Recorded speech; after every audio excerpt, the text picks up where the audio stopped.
That's You early can't get that. Brownsville? Early Brownsville is where you from?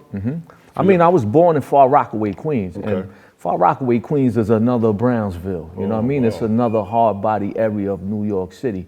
They call it Alcatraz. Wow. You know, so I lived there till maybe I was like 10 years old, and I had a big family. You know, my mother had 10 brothers and sisters and all that, and everybody was a gang member. Wow. Like the Warrior movies, like wow. my house consisted of those gang meetings and those gang colors. Like to me, that's the beginning of hip hop fashion. You know, the gang colors when they bleached their denim suits and they put the letters on the back. Ironed them out, had the creases in their joint, all that. Yep, the patches.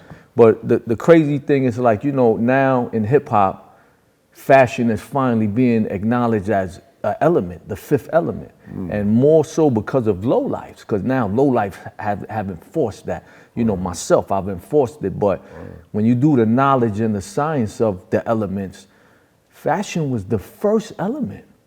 It was just never put, you know, in the forefront like that, but it was always the #1 element before the graffiti writer and the break dancer. You wanted to look like them, so you dressed like them before you became that. You know, you was adapting to the persona, adapting to being who you wanted. You were dressing like it first, and then you learn how to be it all the way, you know? Your fit was always going to speak for you too. Yeah. I always seen somebody fit, I can tell what type of person.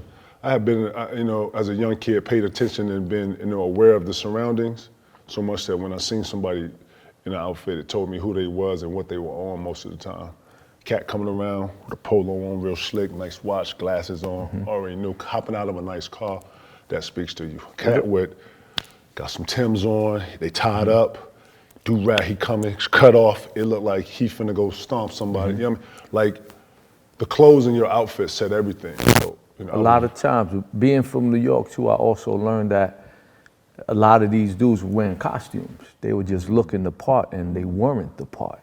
You know what I mean? So dudes are coming in looking tough, wearing the hat to the back, the gold chain, but they were not. You know what I mean? That was a big costume era going on, you know? So I learned to see beyond what dudes are wearing. Like right now, I don't judge anyone on their appearance, because people do that to me all the time. And when they see what's in here, you know, they would have never in a million years thought that I would actually be the person I am. Once I open my mouth, once I speak, it totally takes away them looking at my tattoos or my gold teeth or my chains and things like that, you know? So assumption stuff, I love it. But that came with the maturity, man. Maturity taught me to be that way. When you're young, yeah, you're gonna look at everyone from that perspective. Yeah, this guy's like this guy. And you know, in all actuality, they really not a lot of times, you know? They just playing a role, man. Nice. Tell me Especially these hip hop dudes, man. I mean, it's almost like cut and paste. Something that worked, people are gonna try it. You know what I'm saying? If they use the wheel in something, the next person is dumb not to actually use the wheel. So I totally get it sometimes. I'm a huge fan of originality. Same here. I think that you can be inspired by ones, but you know, biting and copying, I ain't never felt that. That was a law. Like anybody else. I was always programmed to look different, to be different, to think different. You know, my mom used to always use the analogy, if everybody's jumping off a bridge to die, would you jump off the bridge too? No, and it made sense to me. And once you put it in those simplest forms, it comes very simplistic to where you ain't got to overthink nothing.